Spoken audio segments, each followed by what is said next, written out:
Good evening, students, staff, members of the public, Professor Elwani Ramagondo, who is the chair of the Academic Freedom Committee, and our special guest of honor, the 2017 TB Davie Annual Memorial Academic Freedom Lecture speaker, Professor Mahmood Mamdani, to the Deputy Chair of Council, Ms. Debbie Budlander, and members of Council who are present, ladies and gentlemen. I cannot, of course, ignore the precursor, the intervention, but it's also not appropriate, I think, to speak or to use the podium in this event to engage with that. But what I will just say is that we will put something up on the website tomorrow to respond to the pamphlet, and so that people can, so that everyone can hear what the responses are. Welcome to the 2015 TB Davie Academic Freedom Lecture. We are pleased that you can join us this evening, and we're pleased with the overwhelming response to this lecture. Over 65% of the online confirmation of attendance happened within a day of issuing the invitation. And as many of you know, the hall was full. We had to extend this to overflow venues. And this, I think, is a signal of two things. First, just how much the annual TB Davie Lecture has become a significant feature in the university's calendar, and the importance of this annual reminder about academic freedom and debate on academic freedom. And secondly, how important a thinker our guest speaker is, and how hungry the Cape Town community is to hear from him. The history of this lecture goes back to the days of Dr. Thomas Benjamin Davie, TB Davie, who served as the Vice Chancellor of UCT from 1948 to 1955. He was at the helm of UCT in an era in which the policy of successive national party governments was to entrench the segregation and apartheid through legislation, and to extend that to the universities and places of learning. It culminated in the extension of the university, what was called the Extension of University Act of 1959, which was in fact enacted to do exactly the opposite. This act provided that no black person might register as a student at one of the then mainly white South African universities, which did have black students registered at the time, that no black student could register at a place like UCT without the written consent of the responsible minister, which was, of course, intended to remove black students from those institutions altogether, and was very effective in doing so for the next nearly 30 years. During his tenure as Vice-Chancellor, TB Davie was a fearless defender of the principles of academic freedom and university autonomy. It is interesting to note that nearly 60 years since he vacated the seat, and the seat that I currently occupy, two principles which were prominent then are very much in the spotlight. TB Davie defined academic freedom as the university's right to determine who shall be taught, who shall teach, what shall be taught, and how it should be taught, without any regard to any criteria except academic merit. Today we would probably broaden that and say that the university should be free to determine the criteria for selection, which may certainly entail academic merit, but may also entail other criteria. The legacy of TB Davie, who courageously championed the cause of academic freedom and university autonomy, lives on through this series of lectures that have been staged now for just over half a century. Through this lecture, the Academic Freedom Committee identifies a distinguished speaker who is invited to deliver a talk on a specific topic which relates to the ideas of academic freedom, and through that to human freedom. The lecture is an essential instrument that serves to both entrench the value of academic freedom at UCT and to provide a platform for some of the finest minds from all over the world to address the changing meaning and application of academic freedom, to renew our commitment to the core values of universities, but also to recognize how this is a live issue, not something that was frozen as an idea in the 1950s, unchanging over the 5 decades, but one that has to be reinterrogated reinterpreted, reunderstood, and reapplied. Through this annual flagship lecture, the Academic Freedom Committee, as is required in its terms of reference, exercises the responsibility to ensure that the institution upholds, protects, promotes academic freedom and university autonomy. The mandate of the Academic Freedom Committee and the work of vital importance, particularly in the current era, where the promotion of these rights is critical, even though the right to academic freedom and freedom of expression is now enshrined in the South African Constitution. Academic freedom, our Constitution is rare amongst constitutions of the world in enshrining academic freedom specifically. Some of the distinguished speakers that have graced the TB Davie Lecture include Z.K. Matthews, Helen Joseph, Harry Oppenheimer, Walter Sisulu, Noam Chomsky, Wally Soyinka, Kader Asmal, Achille Mbembe, Max Dupré, Ferial Haffajee. Since the first lecture delivered by Albert van der Sant at St. Livers in 1959, up to the latest one by Kenan Malik two years ago, one of the things we have been debating is how academic freedom changes. In the 1950s, academic freedom was largely a response, or the campaigns and the lectures were largely a response to government intervention, government telling the university who it could admit and who it could not admit and what it should teach. But in the post-democratic period, in the post-94 period, there have been other issues which we have focused on as potentially compromising academic freedom. The role of the commercial world, for example, and industry in influencing the research we do and steering the way that the university operates, what has often been called the corporatization of the university. The role of research funding, the institutional culture, and how that may either create space for free speech and thought or close down such free speech and thought. Recently at UCT, we've had extensive discussion about the display of artworks and the temporary removal of those artworks, which are also about the freedom of speech, freedom of artists, and academic freedom.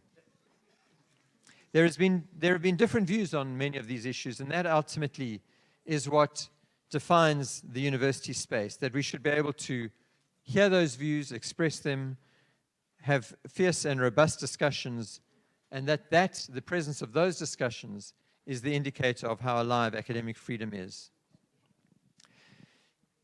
The chairperson of the AFC, Professor Lwani Magonda, will introduce our guest speaker more formally and provide an outline of the topic, but I want as Vice-Chancellor to make a special welcome and tribute to Professor Mamdani without going through his biography and introducing him, because it is indeed a pleasure and honor to welcome him back to UCT, almost 19 years since he left UCT, following the 3 years when he was here, during which the campus became embroiled in what is sometimes referred to as the Mamdani affair, which no doubt contributed to Professor Mamdani's decision to leave UCT prematurely.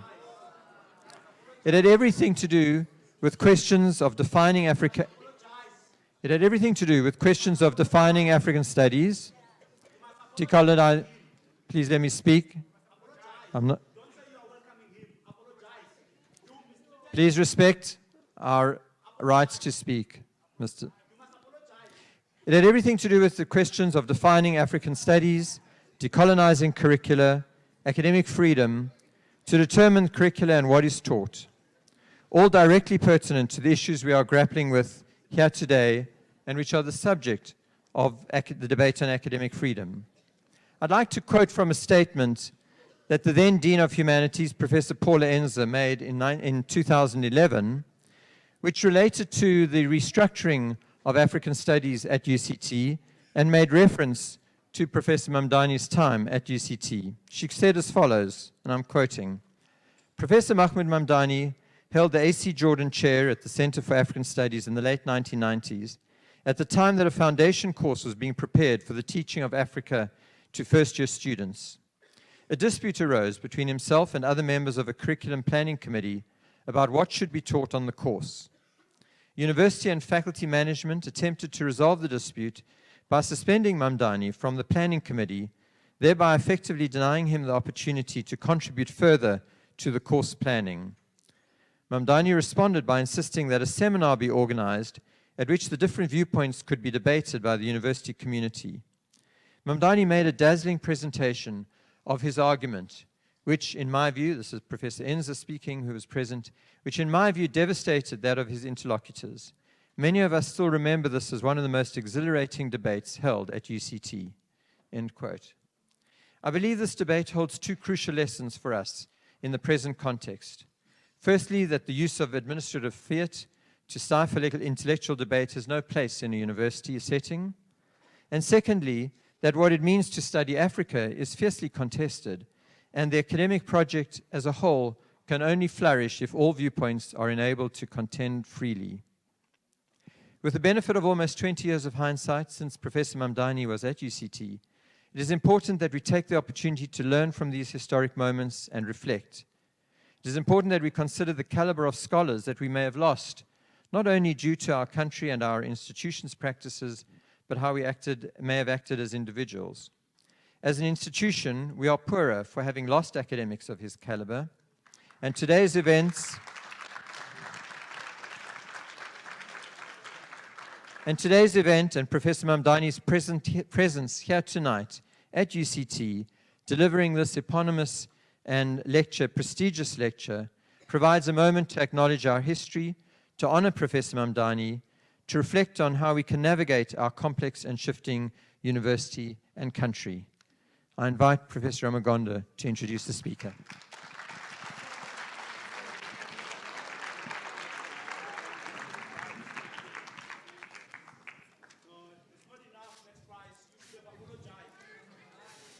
Fellow colleagues and comrades.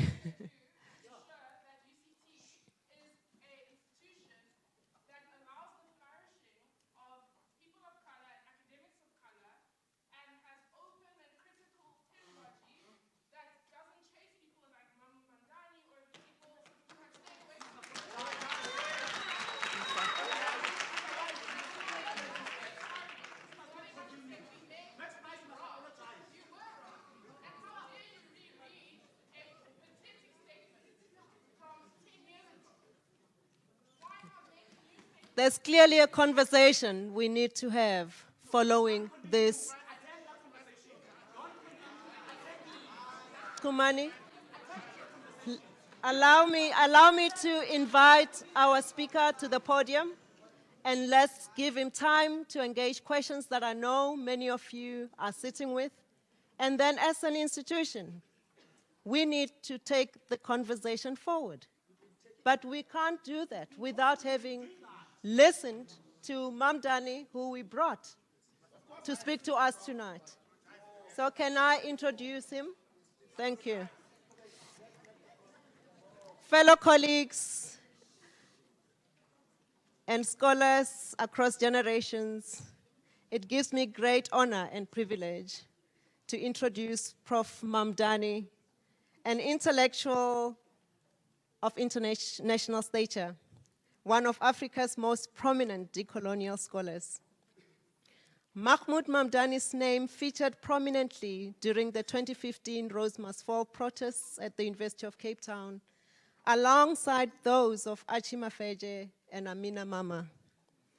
That these three eminent scholars featured so strongly in the discourse of struggle in the student worker movement of our time came as no surprise, given the University of Cape Town's history and the particular experiences of these colleagues. Added to this, UCT's difficulty in shedding its propensity towards decolonial scholars, particularly those of a darker complexion. As director of the Center for African Studies from 1996, Prof. Mahmood Mamdani demonstrated great foresight in attempting to go beyond a lip service and bad faith approach to teaching and studying Africa. His attempts were met with hostility, with Mamdani later reflecting in his 2007 text, Scholars in the Marketplace, The Dilemmas of Neoliberal Reform at Makerere University, 1989 to 2005, along the following lines, and I quote, "At the University of Cape Town, I witnessed a university administration that paid lip service to transformation, but was so terrified of losing control of the process of change that it came to see any innovative idea as a threat to its position and power." Close quote. In the context of a national call for decolonizing universities, members of the Academic Freedom Committee felt that it would be helpful to have the 2017 TB Davie Annual Academic Freedom Lecture given by someone like Prof. Mamdani with experience at UCT, where he was critical in attempts to decolonize curricula, at least in African studies and the broader social sciences, and met some resistance. The resistance Mamdani faced unearthed important questions, most notably about the relationship between the defense of academic freedom, the pursuit of academic excellence, university autonomy, and contextual relevance. Prof. Mamdani has authored many texts. One of his books, Citizen and Subject, Contemporary Africa and the Legacy of Late Colonialism, the South African edition, is on sale today. On reading Prof. Mamdani's title for his lecture, Decolonizing the Post-Colonial University, I was intrigued and had three questions immediately resurface in my mind. I know I'm taking liberty here and advancing the privilege I enjoy as the program director, which I will certainly cede during the question and answer session. The three questions are: one, when does the decolonial turn really start within the contemporary university? Two, what gives the decolonial scholar legitimacy? And three, what then to make of post-colonial scholars? Fellow colleagues and scholars across generations, please join me in welcoming Prof. Mahmood Mamdani to the podium.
I'm overwhelmed by this welcome.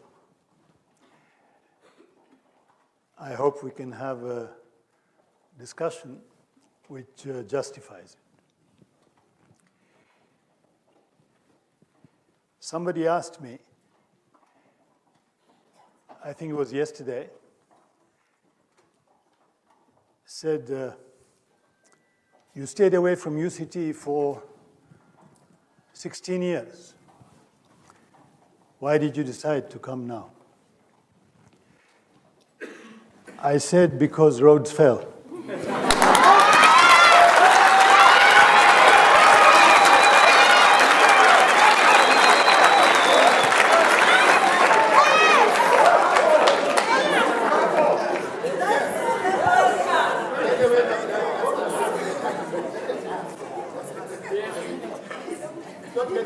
I said it was to me a signal that a process of change was in the offing. And I would be the last person to stay away.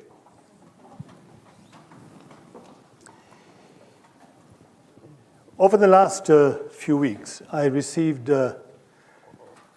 several letters from, I think 6, 7 emails from members of the faculty here asking me not to come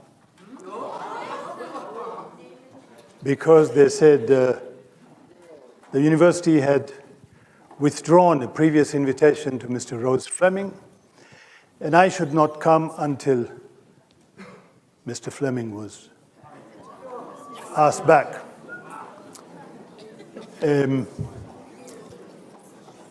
I'm not going to respond to it now, but I will respond to it in the question and answer session.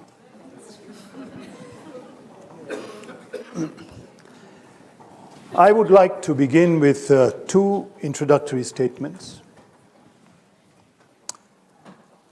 One on theory, and the other on the historical context that shaped the Post-Colonial University.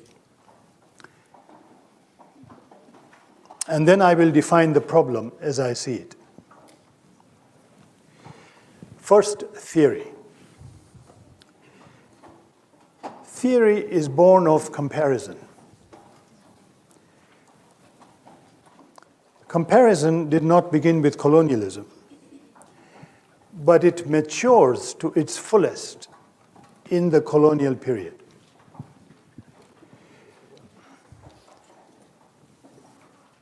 The Greeks made modest comparisons, first between cities like Athens and Sparta. Later, they turned to larger contexts, Egypt, Greece, Persia.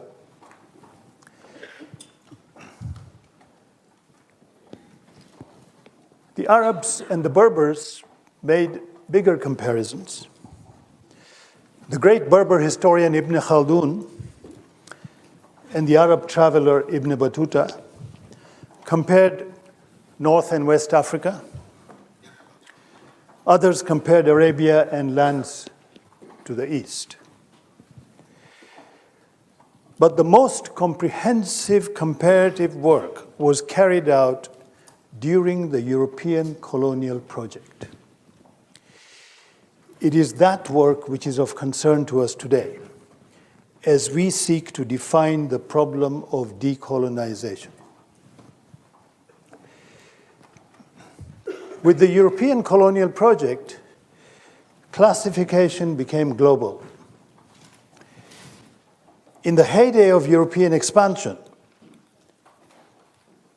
17th and 18th centuries, European intellectuals, Hegel, Marx, Weber, Durkheim, Henry Maine, others, began comparing the European and the non-European worlds.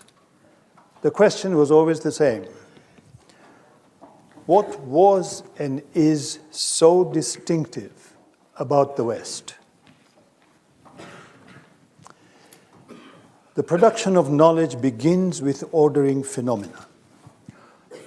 Comparing means classifying, mapping. Durkheim looked to chemistry as the master classificatory science. Marx looked to biology and the most elementary unit of analysis, the cell phone. He spoke of the commodity as the cell phone. of bourgeois society. But comparison requires a standard, the familiar, through which the not so familiar is understood, sometimes as not yet developed, other times as abnormal, an outright deviation. All ordering has a reference point. For those who did the classifying and ordering of everything around the world, the reference point was the West, the reality they knew and considered natural. The problem they faced is unavoidable. Since we are part of that which we compare, how does one avoid the problem of being evaluative and subjective? You cannot avoid it, but you can be conscious of it and thus be modest in your claims. Take the example of Jesuit priests who went to China looking for religion. Now, non-Buddhist China has no scriptures, but it has plenty of rituals. But religion for Europeans had a particular definition. There could be no religion without sacred texts. So they concluded that China had no religion. In later years, they reached a similar conclusion in Africa, that Africa had no religion, only magic and superstition, practiced by witches and witch doctors. My second starting point is the historical context that shaped the post-colonial African university, both in its institutional form and its intellectual content.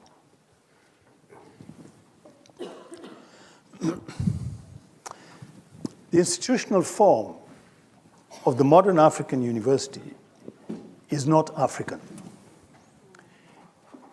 There is no connection between the institutions of learning we know of and celebrate in pre-colonial Africa, whether it's in Cairo or in Fez or in Timbuktu, and the universities we live and work in today. The universities of modern Africa, of contemporary Africa, are based on a European model. The European model of a discipline-based, gated community with a distinction between clearly defined groups, administrators, academics, fee-paying students. The birthplace of that model was in Germany, the University of Humboldt in Berlin. A new type of university designed as Germany rethought how to recover from the defeat by France in 1810. Over the next century, this innovation spread over Europe and then over the rest of the world.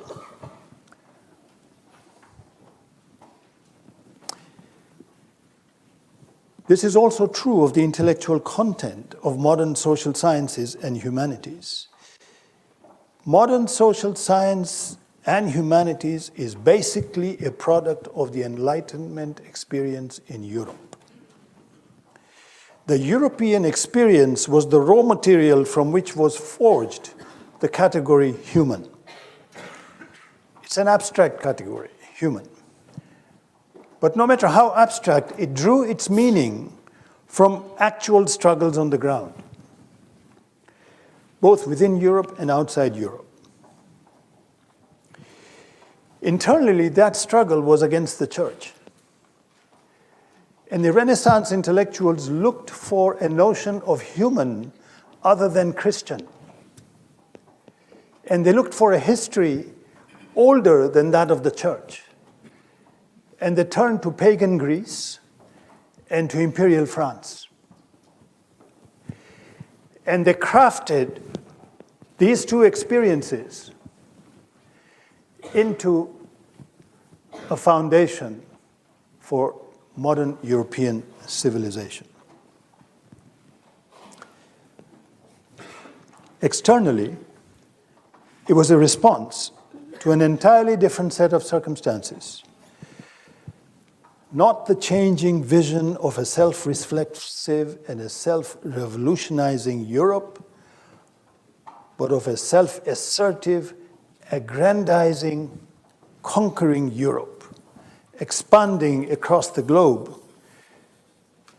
in a move which began with the New World, then Asia, finally Africa, seeking to transform and to, quote, civilize that world in its own image. So this dual origin made for a contradictory legacy. The modern European university was a site for the study of the human. In their universal reach for the human, the humanities and the social sciences, both proclaimed the oneness of humanity and assumed its sameness from a very European vantage point. So let me outline my argument in a summary form. The African University began as a colonial project, a top-down modernist project whose ambition was the conquest of society. The university was in the front line of the colonial civilizing mission. Properly understood, this civilizing mission was the precursor, the original edition of the one-size-fits-all project that we associate with structural adjustment programs designed by the IMF and the World Bank in the 1980s. The university was the original structural adjustment program. Its ambition was to create universal scholars, men and women who stood for excellence, regardless of context, one size fits all, and who would serve as the vanguard of the civilizing mission without reservation or remorse. If you regard yourselves as prisoners in this ongoing colonizing project, then your task has to be one of subverting that process from within through a series of acts which sift through the historical legacy and the contemporary reality, discarding some parts and adapting others to a newfound purpose. In short, decolonization.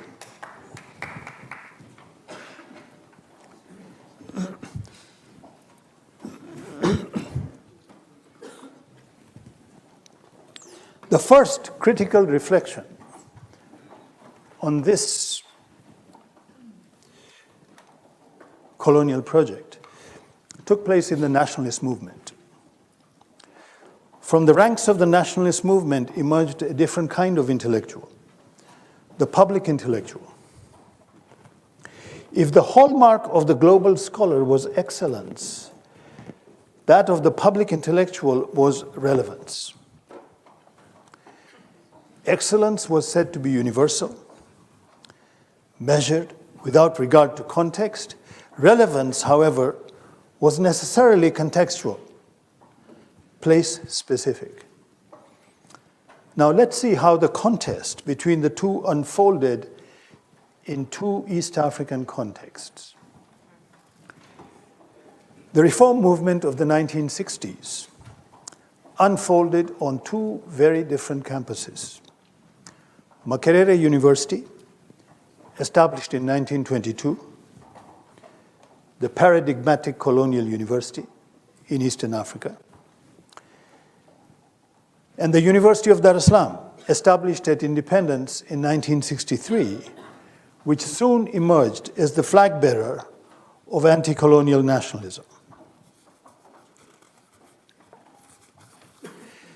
The two universities stood for two contrasting projects.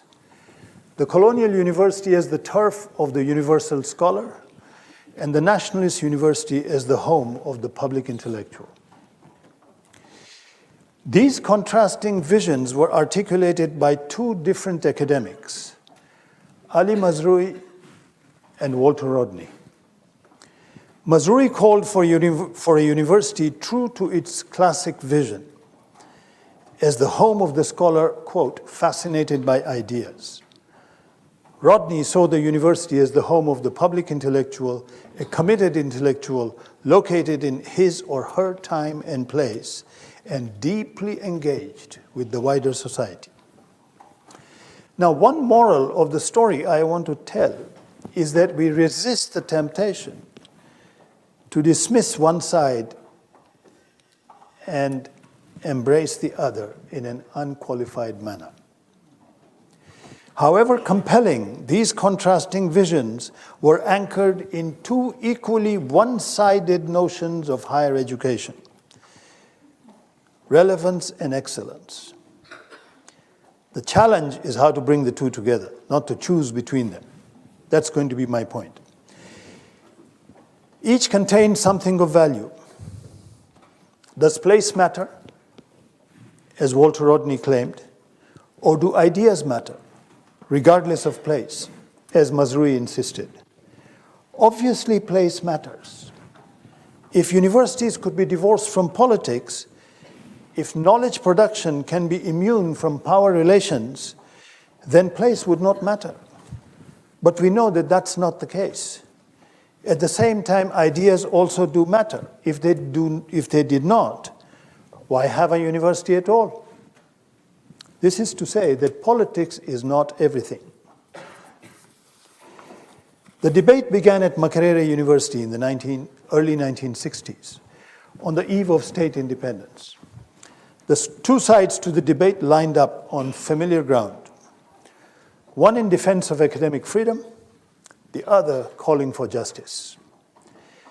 The first round of change produced resounding victories for the broad nationalist camp, which called for limiting the autonomy of the university and of the faculty in particular, so as to put an end to racial privilege.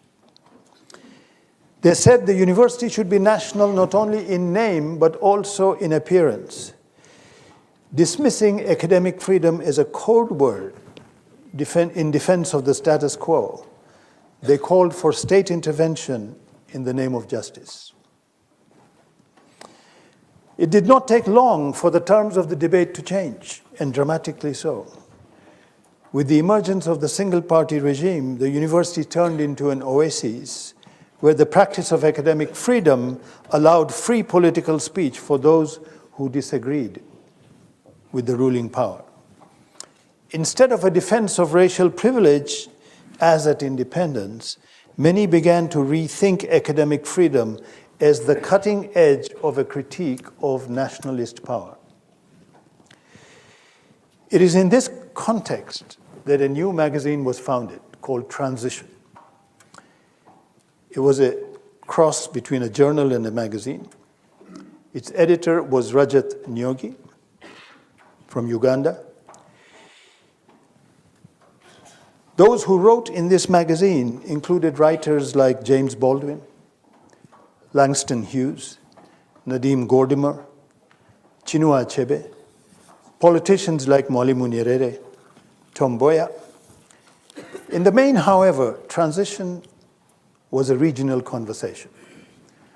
Paul Thoreau wrote, Tarzan was an expatriate. An understanding of Tarzan and Jane as the first expatriates. Ali Mazrui wrote Nkrumah, the Leninist Tsar, an essay on authoritarianism with a socialist face. And he wrote Tanzaphilia, of which I will have to say more. Well, I'll have more to say during this talk. The developments at Makerere and Dar did not happen one after the other, but at the same time, side by side. And they involved a spirited exchange between Mazrui and Rodney. Let me sketch for you the scene in Dar es Salaam. Whereas the main issue at Makerere was deracialization of academic staff, the mobilizing concerns at the University of Dar es Salaam were the relevance of the curriculum and the demand for interdisciplinarity. The Dar discussion unfolded in the context of rapid political change, triggered by a student demonstration, October 1966, protesting a government decision to introduce compulsory national service for all those graduating from secondary schools. The students demonstrated, the government arrested the students, withdrew their fellowships, and sent them back home to their villages, all 334 of them. In another few months, 5th February 1967, President Julius Nyerere issued the Arusha Declaration, a clarion call for the building of a socialist society. There followed a program of nationalization of key sectors of the economy. The university responded with a conference on the role of the university college in a socialist Tanzania, held in March 1967. The conference noted that various disciplines and related subjects were not studied in the context of East Africa's and particularly Tanzania's socio-economic development aspirations, concerns, and problems. And it ended with a call for relevance, including a recommendation for a continuous curriculum review.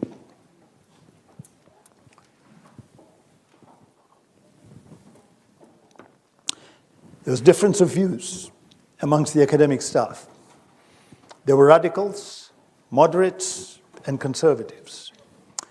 Radicals were mostly foreign staff, non-Tanzanian, expatriates. Radicals wanted a complete transformation of both curriculum and administrative structure. Above all, they wanted discipline-based departments to be abolished. Moderates were the majority, included most of the Tanzanian members of staff. They agreed there should be a radical review of the curriculum, but did not agree that departments should be abolished. Conservatives were a minority, and they resisted any radical change in either curriculum or discipline-based organization of the university. Now, like the call for relevance, that for an interdisciplinary approach to university education also proved one-sided. This observation was contained in a very astute review of the program by a subcommittee of the University Council, appointed in November 1970 to review the program, suggesting that interdisciplinarity was likely to lead to a focus on solving the problem rather than understanding the method. The subcommittee asked, would this not likely reduce the scholarly content of higher education, producing technocrats rather than reasoning graduates? Those who think of interdisciplinarity as the key to a new world may want to remind themselves that both World Bank teams and the various centers for area study, like for African studies, have been interdisciplinary from the beginning. They have never produced theory. Theory has always been produced in discipline-based departments, which, as you know, in South Africa, studied the white experience, whereas the area studies studied the black experience. The reform process at the University of Dar es Salaam was sustained over years because the process was not confined to formal processes at the university. Those who wanted change built their own structures, not just a demonstration, not just a performance, but structures with membership, with leadership, which sustained them over a period of time. Student activists launched key publications. The first was called Cheche, Cheche in Kiswahili means spark. Spark was after Lenin's publication, Spark. Cheche was banned by the government. Students then joined the ruling party, formed the youth association of the ruling party, and started another publication, Maji Maji. Maji Maji, the name of the great anti-colonial resistance in the 1910s. Activist students and academic staff came together in regular discussion groups, both formal and informal.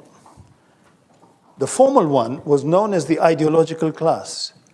It deliberately met at 10 a.m. every Sunday, deliberately because its aim was to provide students and staff with an alternative to church attendance. The second was less formal, but also still organized. This comprised a range of after-class study groups that proliferated over the years. I mean, there were, I don't know how many study groups there were. Okay. I remember in 1975, my first job was at the University of Dar es Salaam. I remember in 1975, I recall belonging to 5 university-based study groups, each with between 2 and 8 members, each meeting once a week. Each required a background reading of around 100 pages, which means we were reading 500 pages a week. You didn't read, you were not allowed in the study group. Okay?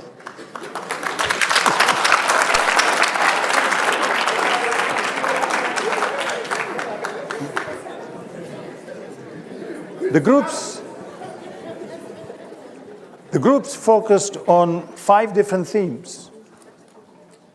It's a reflection of the times. The first group was on Das Kapital. It ran for 2 years. 3 volumes, 2 years. Second group was on the 3 internationals. Third group was on the Russian Revolution. Fourth group was on the Chinese Revolution. Fifth group was on the agrarian question. We were looking to glimpse the outlines of a new world outside our own reality. It was a period of tremendous intellectual ferment, marked by 2 different trajectories, each represented by a different work. The first was Walter Rodney's book, How Europe Underdeveloped Africa. It was written in the mode of dependency theory, and its mode of reasoning was very much in line with that of the Arusha Declaration. The second contrasted the language and promise of the Arusha Declaration with the reality of internal social and political developments in the country. This was the subject of 2 books authored by Issa Shivji. First, The Silent Class Struggle, and the second, Class Struggles in Tanzania. They reflected the accent on internal processes. The publication of Shivji's books triggered a debate amongst academics at Dar. And that debate focused on imperialism and the state. This is the context in which a series of memorable debates were held between Walter Rodney and Ali Mazrui, first in Kampala, then in Dar es Salaam. Rodney called on intellectuals to join the struggle to consolidate national independence in an era when, though colonialism had ended, imperialism reigned supreme. But if Rodney focused on the outside of nationalism, Mazrui called attention to the inside of nationalism. If Rodney called on intellectuals to realize the unfinished agenda of anti-imperialism, Mazrui called attention to the growing authoritarian tendencies of nationalism in power. That's the inside of nationalism. The debate between the 2 mirrored larger societal processes, the tension between nationalism and democracy. But it also reflected a growing tension within the academy between the nationalist public intellectual and the universalist scholar. Mazrui was the most important liberal critic of nationalism in power. just as Isa Shivji was its most important critic from the left. Now, Mazrui's critique soon extended beyond one of nationalism in power to that of left intellectuals seduced by radical state nationalism. Among the memorable essays Mazrui wrote in transition was titled Tanzaphilia, a Diagnosis. Mazrui defined Tanzaphilia as a disease, as a political phenomenon, an opium of Afrophiles, the romantic spell which Tanzania casts on so many of those who have been closely associated with her, a condition particularly marked among Western intellectuals. Mazrui chided left intellectuals, liberals and socialists, expatriates and locals for having succumbed to this disease. He claimed that seduced by the language of socialism, they were caught in the drift to single-party rule, approaching power with timidity and soft hands. Quote, many of the most prosaic Western pragmatists have been known to acquire the dreamy look under the spell of Tanzania. Mazrui had his eye on simple facts like the Committee of Nine at the University of Dar es Salaam, which he termed the super left. Mazrui cited Colin Lees, a left-wing British intellectual who was then principal of the party ideological school in Dar es Salaam, Kivukoni College. Lees had famously lamented that, besides the three conventionally listed social ills, poverty, ignorance, and disease, Tanzania was also suffering from a fourth ill, empiricism. Citing the pressure from this super left to turn the University of Dar es Salaam into an ideological college, Mazrui suggested that a genuine university should not be monopolistic. He argued that the university should be multi-ideological rather than uni-ideological, permitting maximum interplay between different interpretations of reality. To those like Lees and presumably Walter Rodney, who thought of ideological orientation as everything, Mazrui pointed to a deeper epistemological reality that he called mode of reasoning. Compared to intellectual acculturation, said Mazrui, ideological orientation is both superficial and changeable. Let me quote him. To be in favor of this or that country, to be attracted by this system of values rather than that, all are forms of ideological conversion. And under a strong impulse, one can change one's creed. But it is much more difficult to change the process of reasoning which one acquires from one's total educational background. As proof, he gave the following example. Quote, no amount of radicalism in a Western-trained person can eliminate the Western style of analysis he acquires. After all, French Marxists are still French in their intellectual style. Ideologically, they may have a lot in common with communist Chinese or communist North Koreans, but in style of reasoning and the idiom of his thought, a French Marxist has more in common with a French liberal than with fellow communists in China and Korea. And that is why a French intellectual who is a Marxist can more easily cease to be a Marxist than he can cease to be a French intellectual. To bring the point home, Mazrui distinguished between a pro-Western attitude and a Western mode of thinking. Quote, applying this to Julius Nyerere, we find that someone like him can more easily cease to be pro-Western than he can cease to be Westernized in his basic intellectual style and mental processes.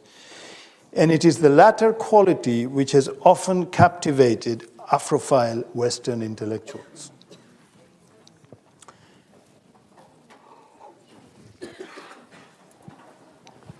Was Mazrui implying that his interlocutors from the left, this time not just Nyerere, but also Rodney, needed to go beyond changing phrases as it were, a mere ideological facelift to an epistemological shift? Mazrui called for a shift of focus, this time to use his own language in Tanzaphilia, from ideological orientation to mode of reasoning or intellectual acculturation and style of analysis. Now, Mazrui is writing this in 1967, right? 67. If Mazrui evokes Foucault for anybody, remember that Foucault wrote about discursive formations in the Archaeology of Knowledge 2 years after Mazrui, 1969. To the distinction Mazrui drew between ideological orientation and mode of reasoning, Rodney had no answer. Mazrui's point was, of course, that though Rodney, like Nyerere, may have an ideological critique of the West, he was speaking from inside that same Western tradition. Mazrui was right. But then Rodney was not alone in sharing this insider-outsider position. Frantz Fanon was also in a similar position. To stay with Mazrui's distinction between mode of reasoning and ideological orientation, we may pose a question. Is there an intellectual mode of reasoning we can term African? The way Mazrui spoke of a French or a Western mode of reasoning? And by this I mean not a mode of reasoning genetically or ancestrally African, but I mean one expressive of a tradition weaving together a set of discourses communicated in a common language, defining a coherent intellect, weaving together a common intellectual community with a long historical tradition. My answer is no. I'll tell you why. Most of us have come out of colonialism speaking more than one language. One of these is the language of colonialism, inevitably a language of science, scholarship, and global affairs. The other is a colonized language, a home language, whose growth was truncated because colonialism cut short the possibility of the development of an intellectual tradition in the languages of the colonized.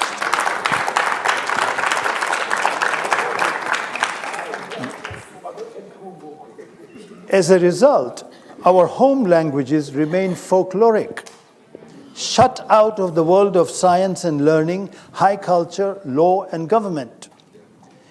There are, of course, exceptions, as always. In East Africa, the exception is Kiswahili, today a language of both popular interaction and culture and a language of official discourse. Kiswahili is a language of primary and secondary education, but not of university education.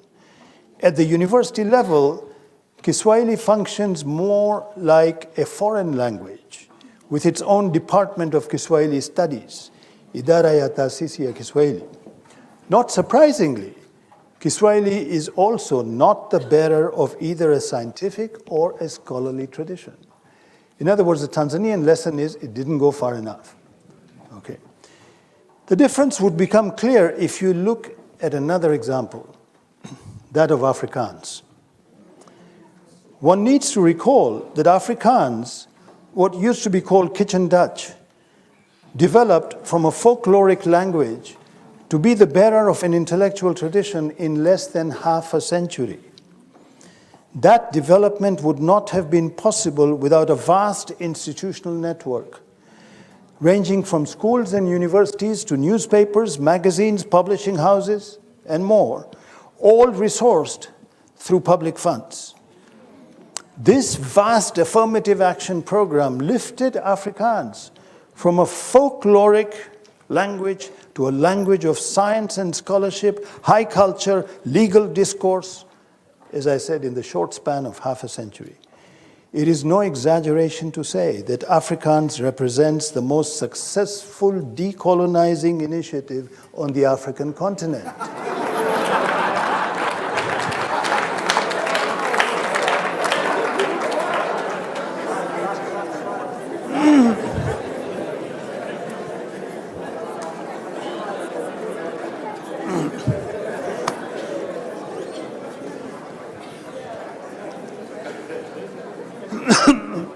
Not only did this happen under apartheid,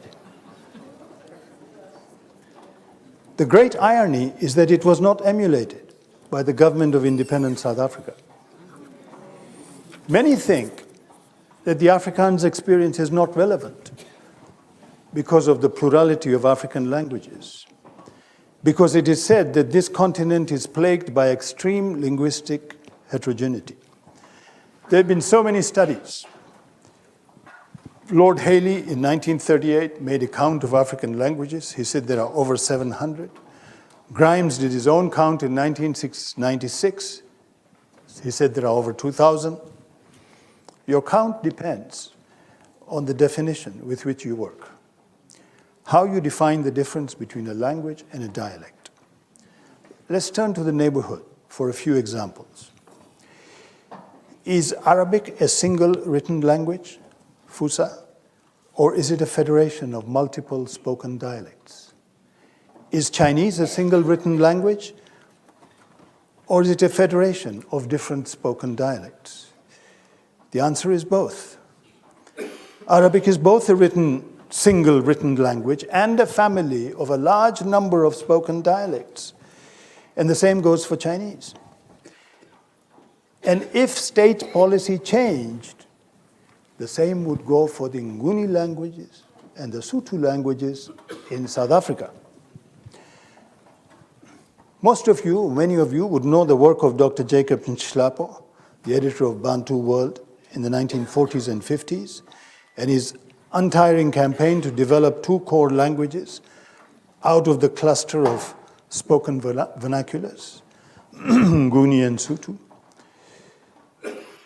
Many of you would know the work of Neville Alexander of UWC in later decades, and maybe of Kwesi Pra, right here in Cape Town, at the Center for the Advanced Study of African Societies. Ngugi wa Thiong'o,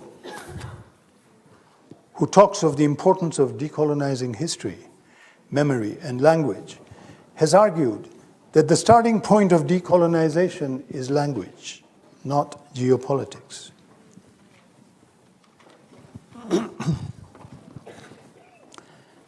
Let me return to the problem as I defined it at the beginning of this talk. The African University began as a colonial project, a top-down modernist project, its ambition being to transform society in its own image. Let us add to this that this project was unilingual. It was an English language or French or Portuguese language project, and it acknowledged only a single intellectual tradition, the Western tradition. At the same time, it aimed to create an apartheid society, one that shut the vast majority of the colonized out of the common discourse of humanity. What would it mean to decolonize such a project? Now, the East African experience suggests the following. One, socializing the cost of university education so as to make it more inclusive.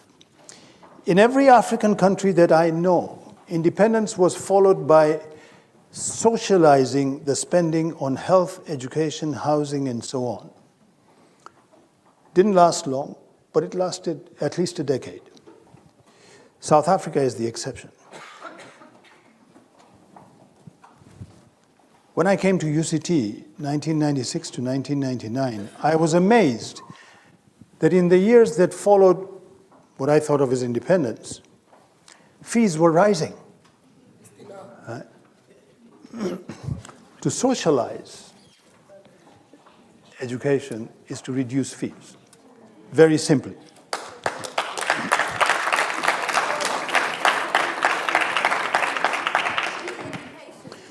Two, the decolonizing project has necessarily to be a multilingual project,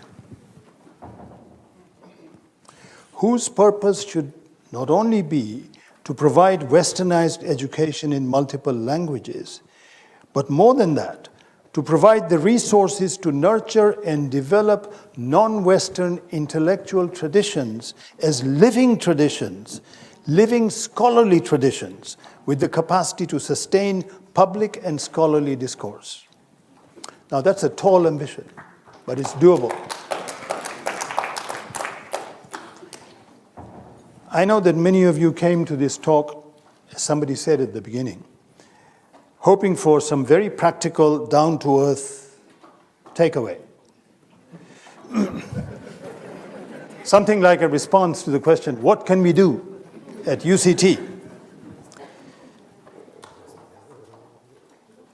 So, the challenge, right, is one of inclusion at every level. That's the big thing, inclusion. This is to recognize that your demand for fees must fall is legitimate.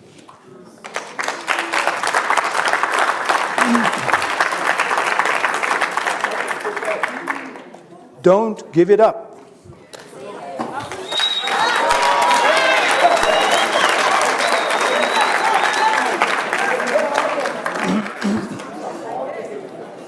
Affordable higher education must become a reality if the end of apartheid has to have meaning for the youth.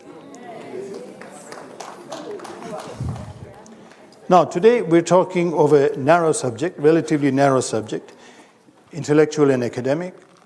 So my next suggestions have to do with that domain. And I have 3 suggestions. 1, I believe the university should consider establishing a center for the study of Nguni and Sutu languages, and not just languages, but knowledge traditions. Right? Not just teach the language, but then teach the literature in the language, and develop the literature in the language.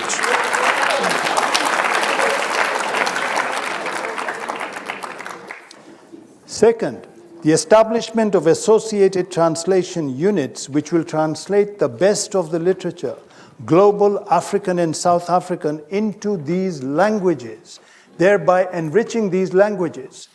No language has developed containerized.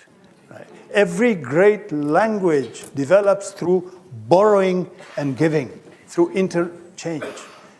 Half the words in the English language are loan words. They are not English. Right? If the food is on the table, the word is Saxon. When the food is cooked, if the food is in the kitchen, the word is Saxon. When the food is cooked and comes on the table, the word is French. Think about it. Right? When the English became civilized, they took in French words.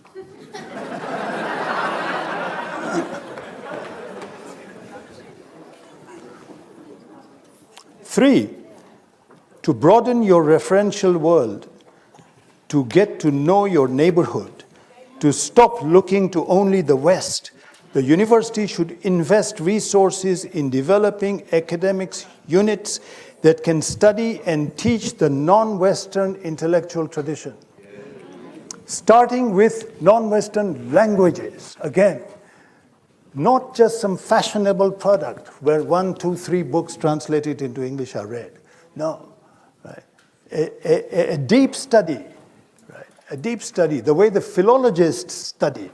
Right? Let's borrow this from the West. How did they study non-Western traditions in order to classify them, tame them, shape them?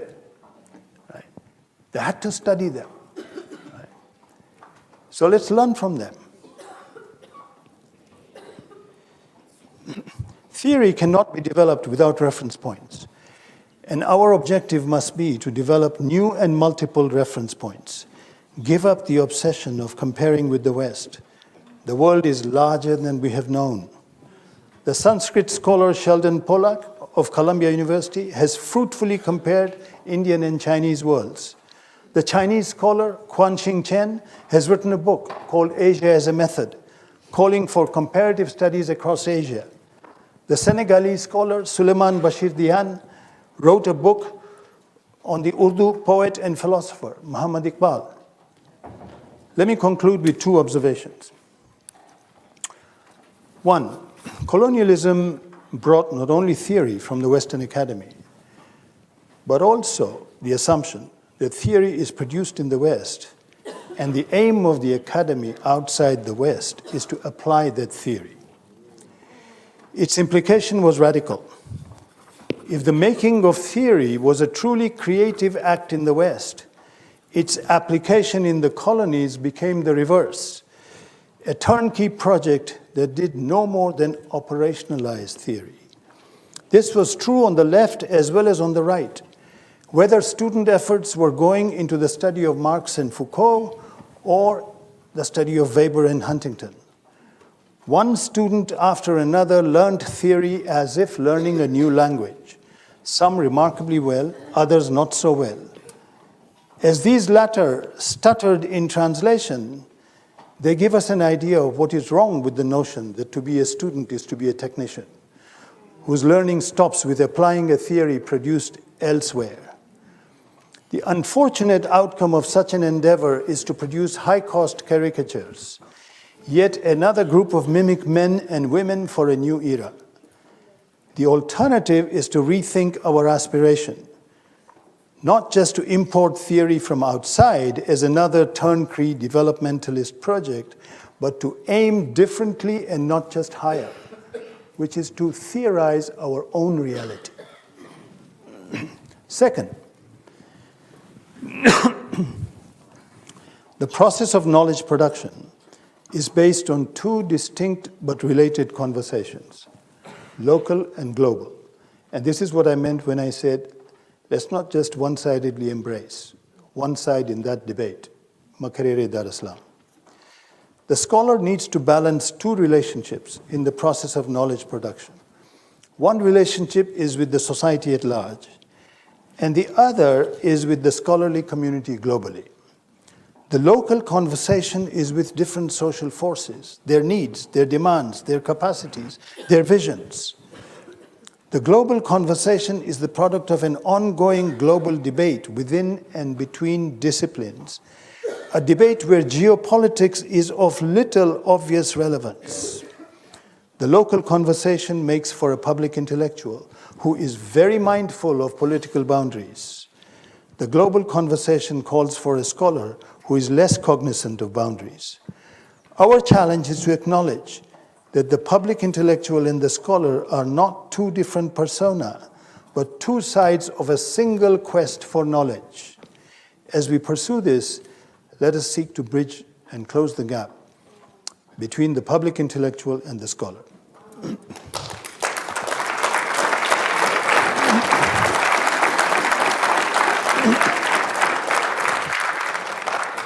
Mr. Vice-Chancellor, permit me one personal reflection.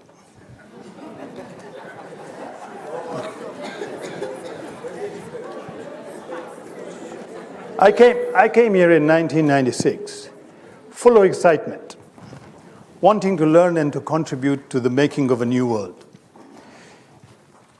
Instead, I found a world very unsure of itself, full of anxieties. The leadership of government had changed, but the leadership of institutions had not.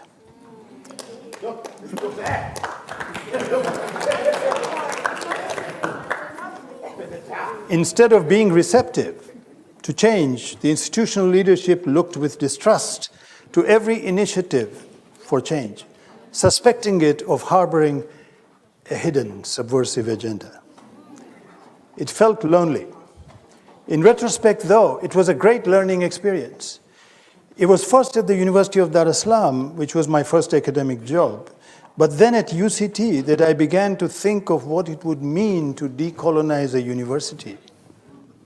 For that opportunity, I'm thankful to this university.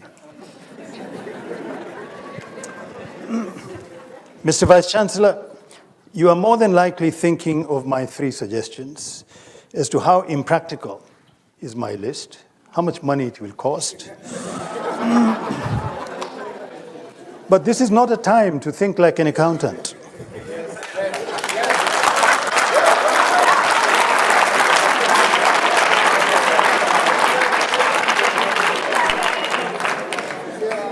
The student movement has opened up for this university and for you as its Vice-Chancellor an opportunity that comes seldom, sometimes not even once in a generation.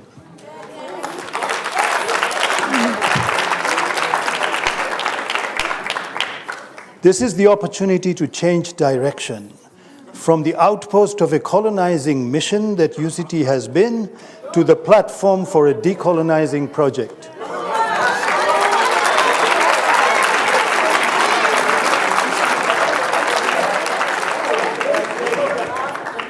If you make that decision, you will certainly not be alone. If you make that decision, you will certainly not be alone. I wish you, the university, the students, the workers, and the leadership, the council, the courage to embark on realizing that vision in the journey ahead.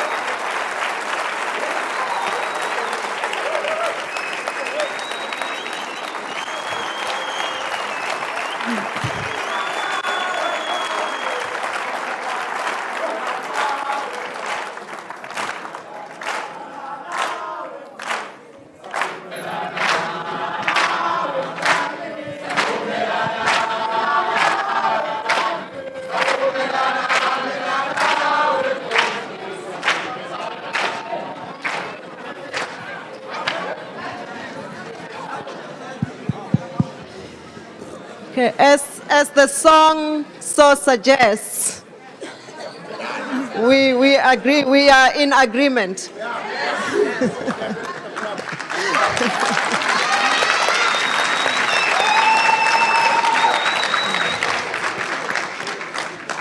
I saw a lot of nods as Prof. Mamdani was talking.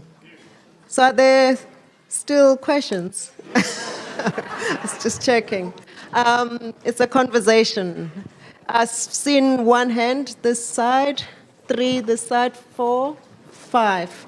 Is it okay if we take the 5 for now and then we'll take the next? Thank you, Prof. My one is a very simple one, Prof. It's a question of, I mean, some of these interventions you mentioned have been tried before in some universities. Professor Torres also speaks about how interventions they made in Latin America, but the problem becomes on how to protect the gains. My question is on that. How do we make sure that we protect the gains? For example, the issue of students, student protest and student innovation in how the university is and how to critique the university. We will leave the university at some point, some of us. We'll make these great innovations, but how do we make sure that we create structures that are there to protect the gains that have been made? Then there was a hand somewhere. Was it here? Okay. Thank you. I just wanted to make one comment and then a question, because I find that academic freedom, particularly at this university, has been used to protect institutional racism and anti-Black racism by academics, particularly in response to the student protests that have happened at the university. So you'll have students being charged for saying "fuck white people," but academics who have called students monkeys or Boko Haram or Al-Qaeda haven't found the same type of discipline. The question that I have is, can we institutionalize decolonization?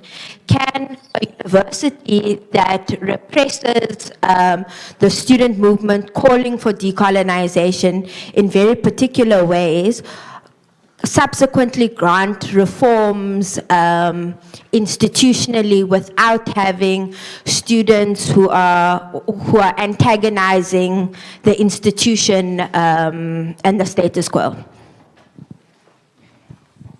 Is this working? Yeah. I don't think this is working.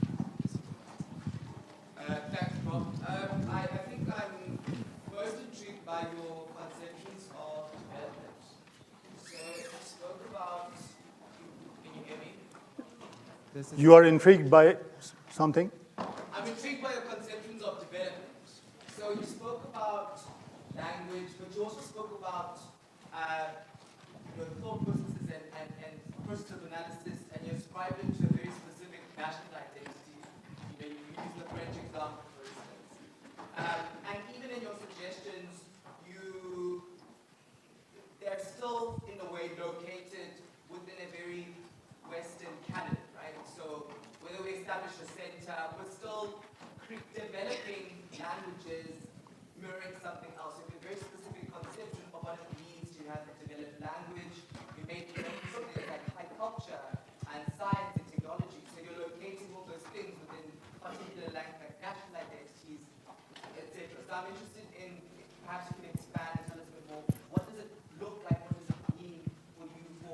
language to be developed, for cultures to be developed, and does that have any kind of relationship with our own colonial identities?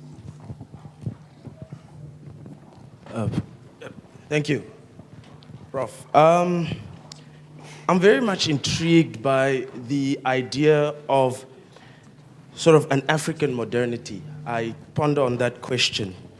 And in that way, I'd like to ask, how can we start visualizing what an African modernity looks like, especially since we're dealing with the issue of decolonization and we want a more Afrocentric university? I believe so much that a university plays a big role in society. And so we see that what is happening nowadays is that students are coming from the universities, but they are just being prepared for the workforce, right? And they are not being prepared to further the development of society. And we look at things, for example, such as theorists. We don't see much theorists anymore, especially in Africa, in African societies. So I really want to understand how we can start to conceptualize or visualize, yes, an African modernity, or what a decolonized society looks like. Thank you. So we'll have the fifth, and then acknowledgement 2, and then 3. But to have the fifth question asked so that we give the, so we'll come to you. Okay, cool. Thanks, Chair. First things first, Prof.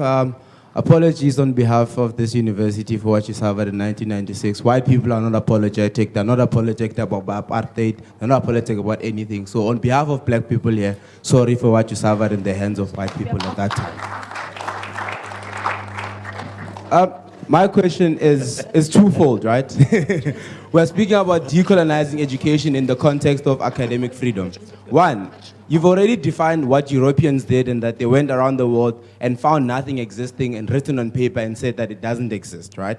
Now, looking at that very same approach that we want academics to take, to first write down things, i.e. PhDs regarding decolonization first, before we can start this decolonial project, doesn't make sense because we're using the very same way colonization took place to try and reverse it, while we're calling this project decolonization. Doesn't that speak to undoing colonization? And then secondly, we try to speak it in the confinement of educational institutions. Are we only saying that education can only exist in this institution, i.e., a very unpopular argument? Jacob Zuma is regarded as an illiterate in South Africa because he did not go to an educational institution. Are we then saying that our grandmothers, grandfathers, who have raised us here in African villages are illiterates because they did not obtain an education in an educational institution? Thank you.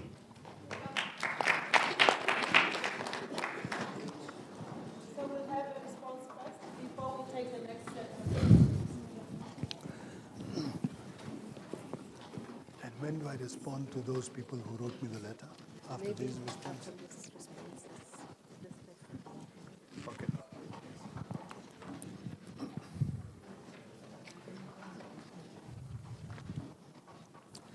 How do we protect the, can you hear me? How do we protect the gains? We leave the university. Do the gains leave with us? And the second question answers the first question, okay? Because the second question says, can we institutionalize our gains? Exactly. That's how to protect your gains. You cannot protect your gains if they are not institutionalized.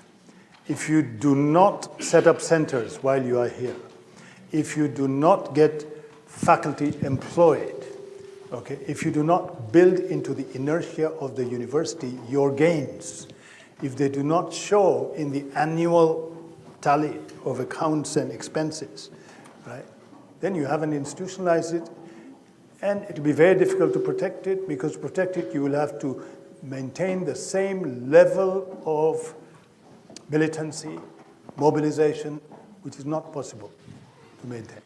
Because, I mean, progress cannot be linear, right? There have to be setbacks.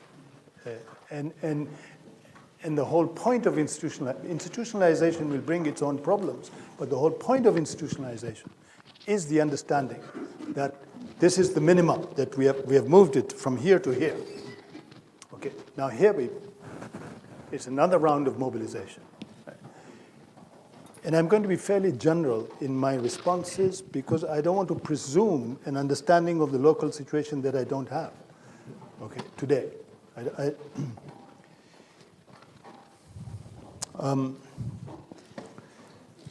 Language, national identity, African modernity. Look, language is not the same as territory of a nation state. There's a speech by John Garang. John Garang used to be head of the SPLA, South Sudan. He died. And he met the opposition in Ethiopia. He met the northern Sudanese opposition at a meeting in Ethiopia, in a place called Kokadam. And in that speech, he discusses with them language, okay? And he says to them, tell me, is English an American language?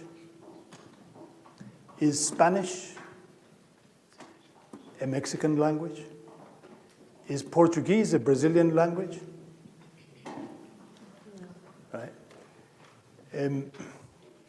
True, England and America are two separate countries. They fought one another, etc., independent countries. But English is as American as it is English. Right? Portuguese is as Brazilian as it is Portuguese. The language community is not the same as the political community. In the era of nationalism, right, the demand is that they be the same. And the African tragedy is considered to be that they are not the same. But that's not true.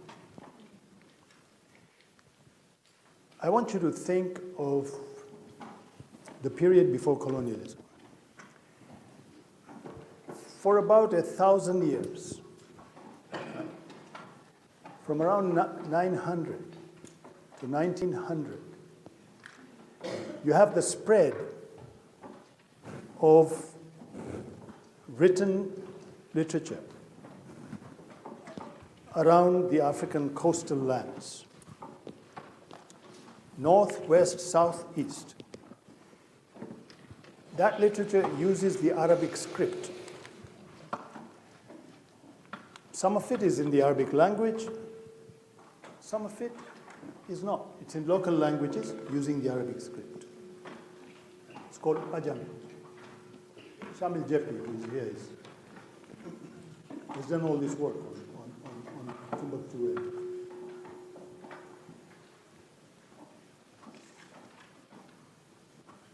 I read an MA thesis at the University of Ottawa. Only Afrikaans was written in the Arabic script. The first book, the first two books in Afrikaans were commentaries on the Holy Quran, published by the Ottoman Empire. Hausa was written in the Arabic script. Kiswahili was written in the Arabic script. This movement that you know as Boko Haram, and this is probably the 5th edition of Boko Haram, but the first edition of Boko Haram, begins in the 1920s, when the British changed the script of Hausa from Arabic to Roman script and begins a movement which says the book is haram. The book in the Roman script is haram because that change of script rendered an entire generation illiterate. They were literate, the next day they were not. Right. The idea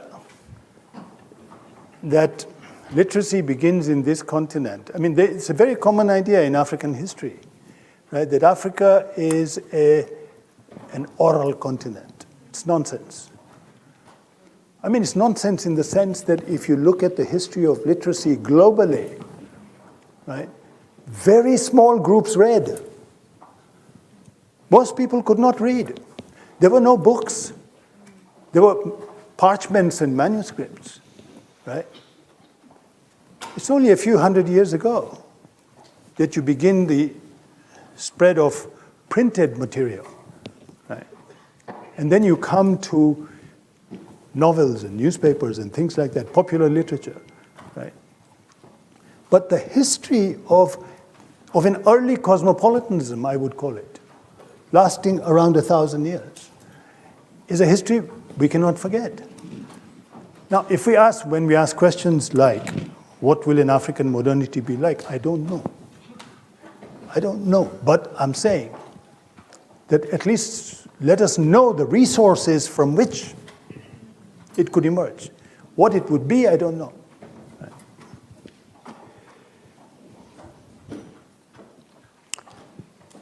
Not sure, I got the last question.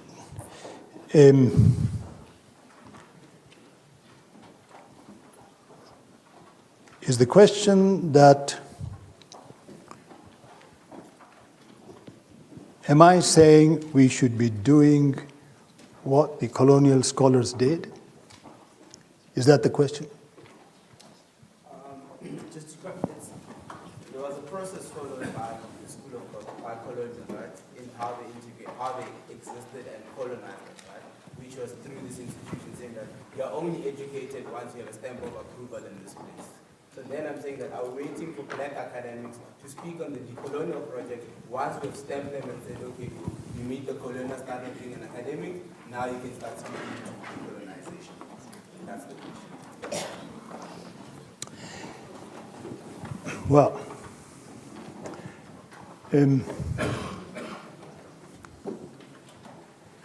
the ancient world, the great hero was the slave known as Spartacus. Right? Spartacus is a gladiator. And the greatness of Spartacus is that the gladiators have been enclosed in a space with metal spikes. And his greatness is to tell his fellow gladiators that it is these things which imprison us. These are what we will use to free us. Get them out of the ground, turn them around, and it's a weapon.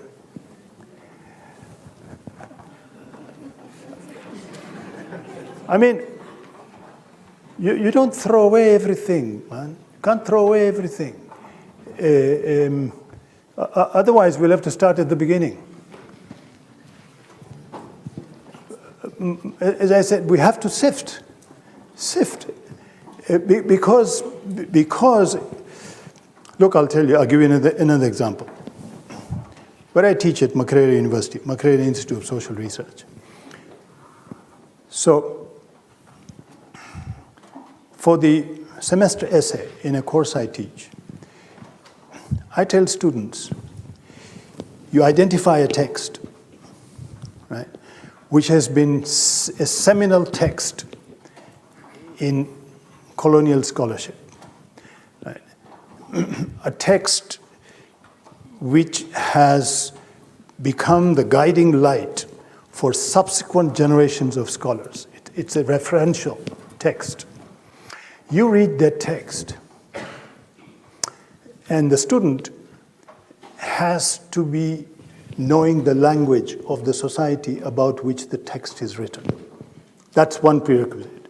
You cannot graduate from our PhD program unless you have research proficiency in 2 languages other than the language of instruction, which is English. Okay? But you have to know 2. Right? You have to know 2. Right? Right? And we don't have money. But we have a vision. And we're stubborn about it. I'm really talking to the Vice Chancellor.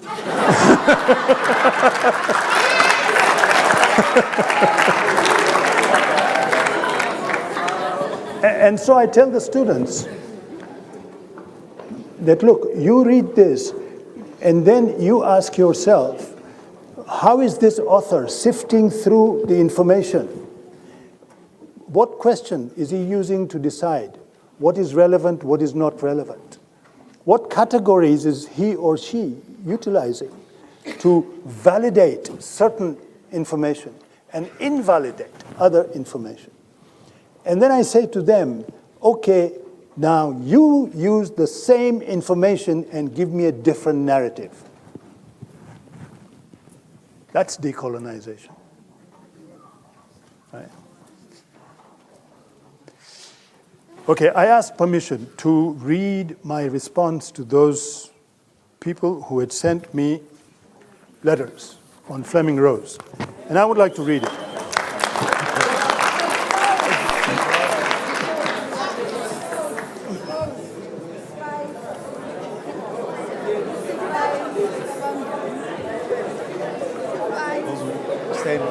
Don't come.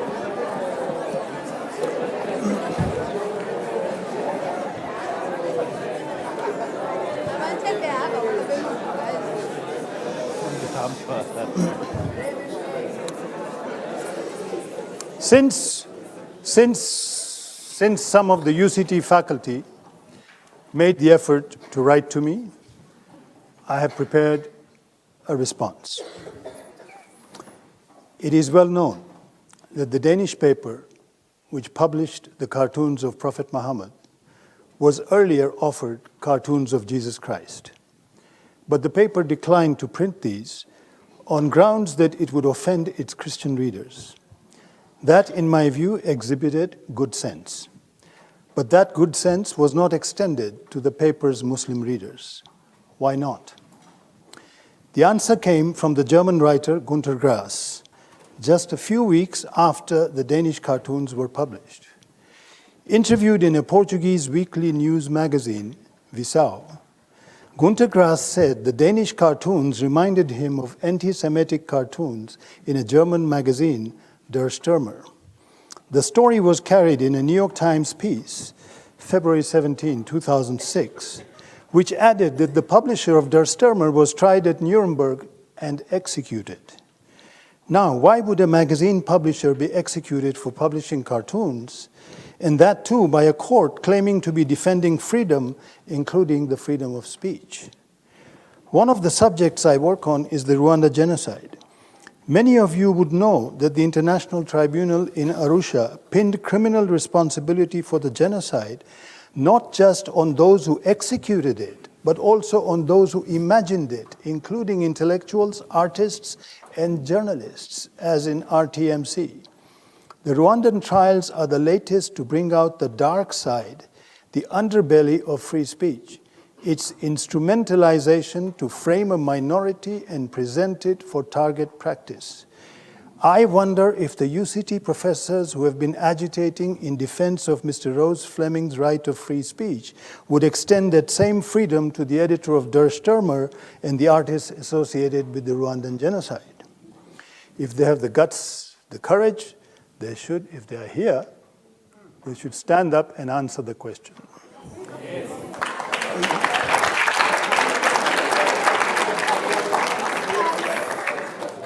I'm not finished. I want to give you 2 more examples from the world of free speech and free expression. My first example dates back to 1967, when Britain's leading publishing house, Penguin, published an English edition of a book of cartoons by France's most acclaimed cartoonist, Cine. The Penguin edition was introduced by Malcolm Muggeridge. Cine's Massacre contained a number of anti-clerical and blasphemous cartoons, some of them with a sexual theme. Many booksellers who found the content offensive conveyed their feelings to Alan Lane, who had by that time almost retired from Penguin. Though he was not a practicing Christian, Alan Lane took seriously the offense that this book seemed to cause to a number of his practicing Christian friends. Here is Richard Webster's account of what followed. Quote, "One night, soon after the book had been published, Alan Lane went into Penguin's Harmondsworth warehouse with 4 accomplices, filled a trailer with all the remaining copies of the book, drove away, and burnt them. The next day, the Penguin Trade Department reported the book out of print." My second example. Well, first, what's the moral of the story? The moral of the story is that Alan Lane, who was a lifelong devotee of free speech, is a publisher, right? But when the chips were down, when it came to upholding peaceful coexistence in a society with a history of religious conflict, Alan Lane did not hesitate to set fire to a trailer full of books.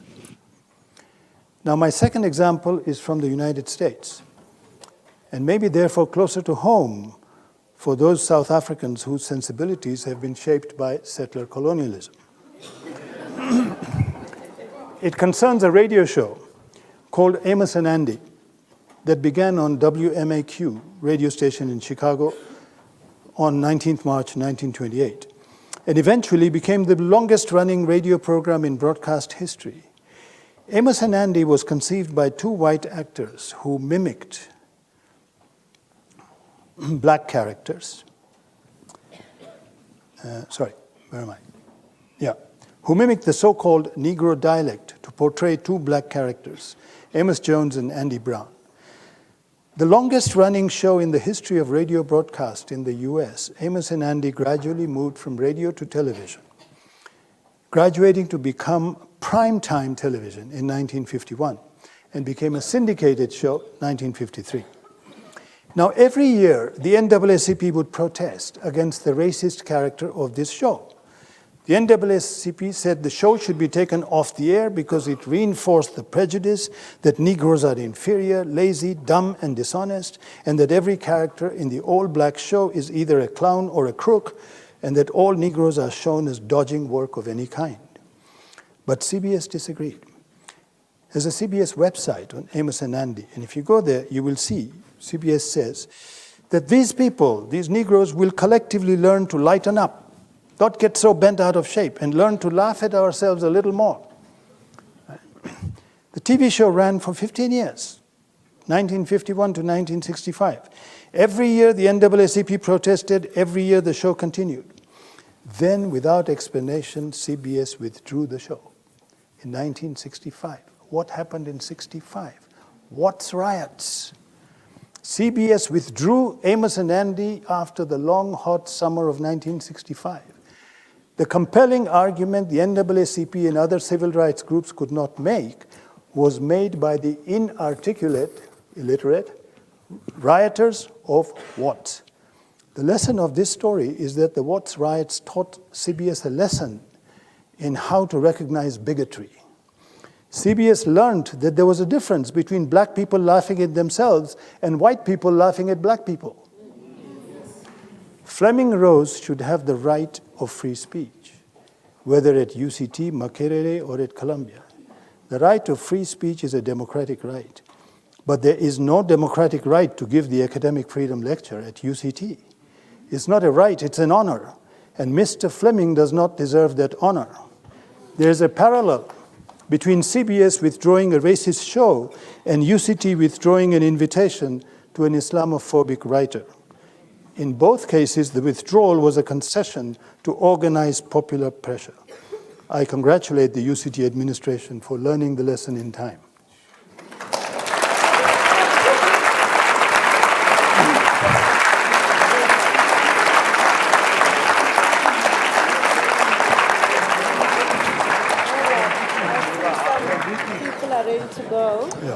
then we still had these 5 people. Sure. We can take one round. Yes.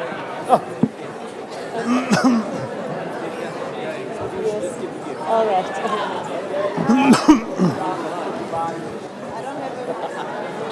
engagement.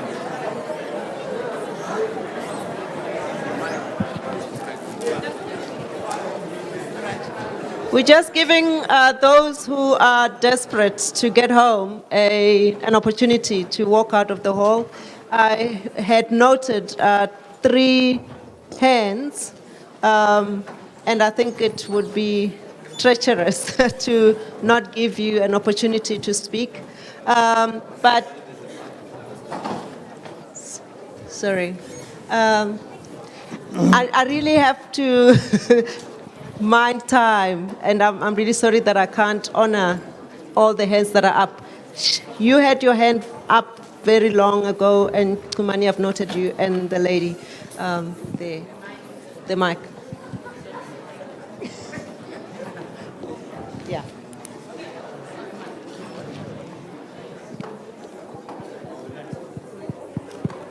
Thank you. Thank you. Is it not on? I think it's on. Okay. I hope this makes sense, and this isn't specifically for Prof. Mamdani. Can you hear me? Can you hear me? Can you hear me now? Can you hear me now? Can you hear me now? Okay. It's not specifically for Prof. Mamdani, but it relates to a lot of what you had to say about intellectualism and scholarship. So this goes back to Dr. Price's talk in the beginning, where you defined academic freedom as who shall be taught by whom, what to teach, and all of these different things. And what Prof. Mamdani then brought to the table was that intellectualism is not doesn't exist in abstraction in any space on the continent or in the rest of the world. It also lives in relation to ideology, to moralism, and very importantly to practicality, which is what my question is about, and which I hope Dr. Price you will speak to. I find it very problematic in terms that it requires a distinguished speaker to convene a space like this for a discussion on academic freedom, notwithstanding that a committee does exist to take this process forward. Specifically because of the parameters of a lecture as a kind of format for engagement. How do we reimagine and reinvigorate the knowledge commons when we continue to defer to a format that privileges a specific interpretation of what constitutes the intellectual, which also goes back to what my comrade was saying earlier about our parents being considered illiterate because they didn't come through these university spaces. So with all due respect to Prof. Mamdani for a really great intervention, what does the TB Davie Memorial Lecture mean for a conversation around intellectualism moving forward?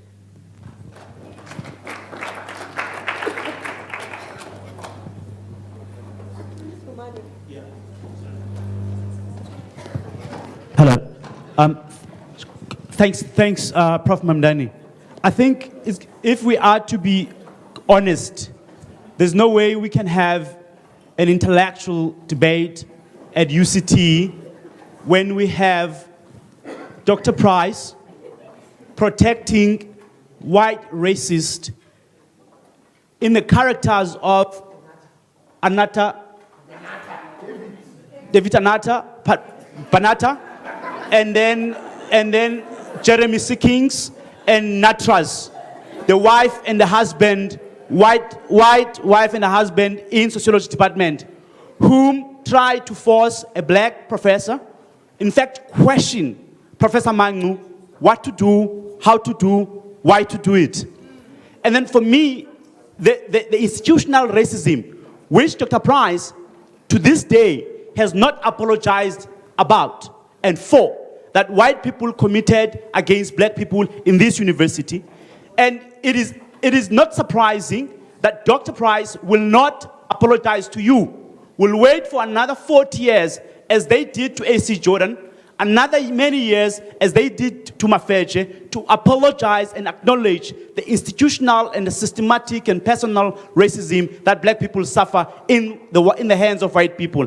And then for me, if we are to be honest, Dr. Price reason not to apologize to you. He knew that he had to face those white racists who forced you in 1999 to go out of this university. those white racists are still inside the university, recycled by the university, and for us to stand up here and proclaim and think that we will be able to discuss an intellectual debate when we know your story, our story, that you suffered, you cried up until you left. Dr. Price has no regard, no courage, no wisdom, no vision to say to you, I apologize. And then for us, it is very important to express those words in front of you, that your story belongs to us. And Dr. Price, you are morally bankrupt. Thank you.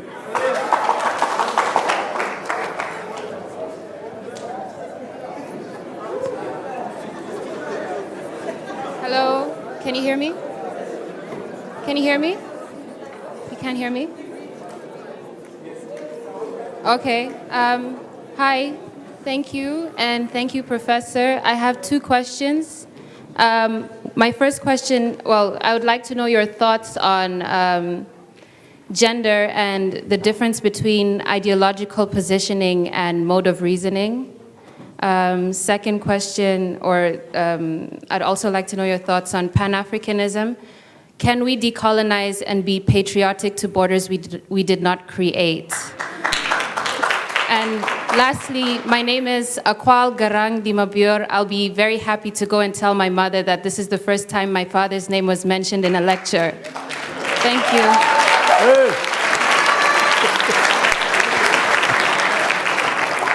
Molweni bantu. I think I will say it out when a Professor Oguti, I'm giving you 7 out of 10. And I'm saying this because I hope and I believe you do know why I'm saying this, because I feel like you touched on the history of education very little. And it's very central and very crucial. And see, it's very interesting that you even mentioned Germany, because the reason we suffer today is because of that heritage, you know, that has been adopted globally. And you know the intentions of that. And something that we don't talk about, Amos Wilson talk about that capitalism has traumatized us. Socialism has hypnotized us. And that's what we are suffering from, that paradigm now. And until we understand that dualism and the paradigm itself of the right wing and the left wing, I suppose we're far from creating and being in charge of empowering ourselves, you know, and uplifting our own nation, you know. Just one more last point regarding education is that we wouldn't even having this conversation about the academic freedom if we knew the history of education, because I don't understand why we still talk about academic freedom. Why can't we create our own policies that are going to protect our own needs as Africans, that are going to legitimate us in our space?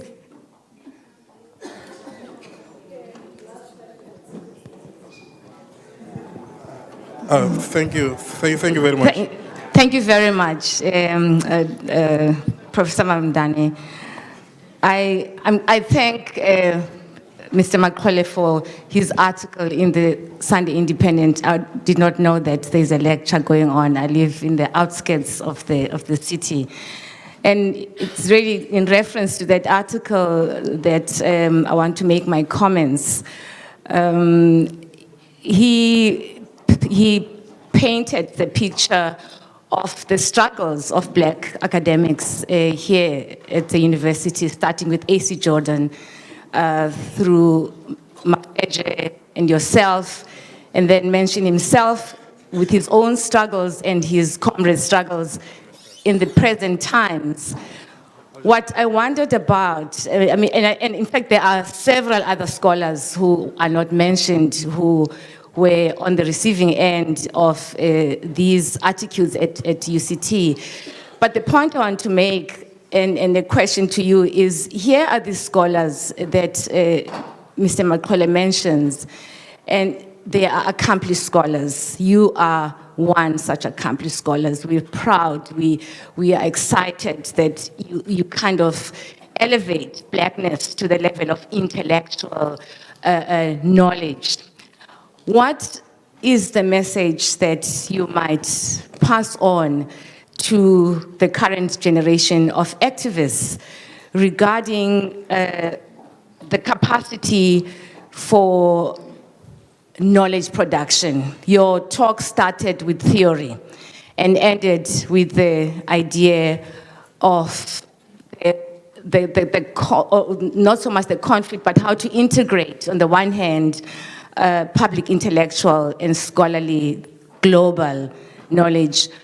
And the examples you gave were really very powerful of black scholars, young scholars engaging the transition, journal, students engaging in all these, reading groups and engaging, creating knowledge. Isa Shivi is one of the examples. The books you mentioned, yours, your work, your generation of activist students at the time, the kinds of things that you did. How might those lessons be passed on to the generation of student activists who are changing the conversation around, scholarship and forcing us to rethink the way we teach as professors at these universities? But their role, how might we use, or students use, the experiences of your own generation to make a significant contribution to knowledge production currently?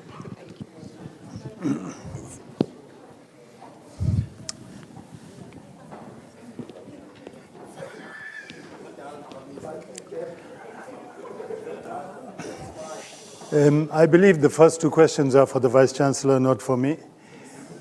I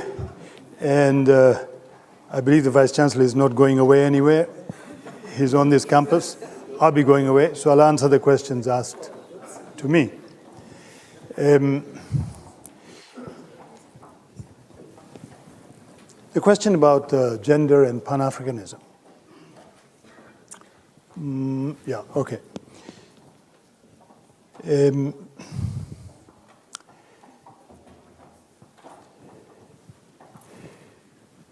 Whether you think of Pan-Africanism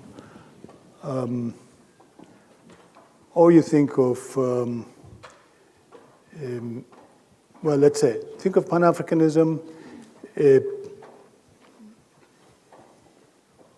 you and we will have to think of it as a movement of a very small group of people. Not a large number of people. A movement which in many ways reflected the existing power structures with its exclusions. Most of the Pan-Africanists, as you've noted, were men. And it's not very different from other kinds of phenomena, like the question that was asked by the, I'm sorry, I don't know your name, but the SRC? Yeah, representative on council. So what do we do? Oh, sorry, not on council. Okay. Okay, I don't want to step into that, but we all know who I'm talking about. Okay, so that's right. So, okay, cut. But which is just about everything we have before us is a product of processes which were exclusive, right? Whether they were exclusive to a gender, to a class, to a race, to a particular nationality, and we're faced with the question, what do we do about it? Right? This question has been faced even in history writing. Right? How do you write the history of those who have been excluded from history? How do you write the history of those who are not in the record? And what do you do with the record that you have? I mean, can you sift through, as I answered, to the last question. Can you sift through what claims to be Pan-Africanism and identify what needs to be thrown out, what is reflective of nothing but patriarchy, and what is not, what has a content which reflects the condition, the demands of the oppressed in some general way, which can be selectively drawn out, reshaped? It's a task, okay? My position is we cannot afford to either discard or to romanticize. It's an analytical task. Are you Pumla? I am. How are you? I knew you. TRC days. Okay. So my message, first of all, it's not fair to ask me for a message because I'm not yet dead. I'm not about to die. I mean, I've got 20 years left, I think, at least. So invite me again and I'll tell you my message. But right now I have a short answer. Which is, I think that activism and scholarship are not alternatives. I think the best scholarship is done in times of intense activism, right? I think that was the lesson of Dar es Salaam. Great activism, raising new questions which people embraced with passion and worked day and night, but did not see it as a chore, did not see it as homework, right? It really faced them with questions of life. I believe the Black Consciousness movement, Steve Biko, same lessons you get from it. I think the great periods of creativity, I don't mean publications on a CV, the same stuff over and over and over, but I mean great periods of bursts of creativity happen in times where everything is up at stake. And those are times of political activism. That's my message. Now that you are active, read.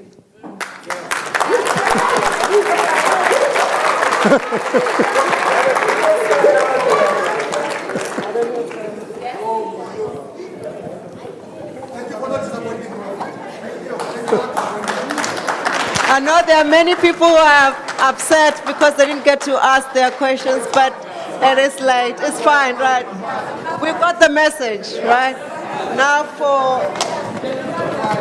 to show our appreciation, I'll just give it to you because as we are done, you can sing. Thank you. This is for you. I had the privilege of signing it.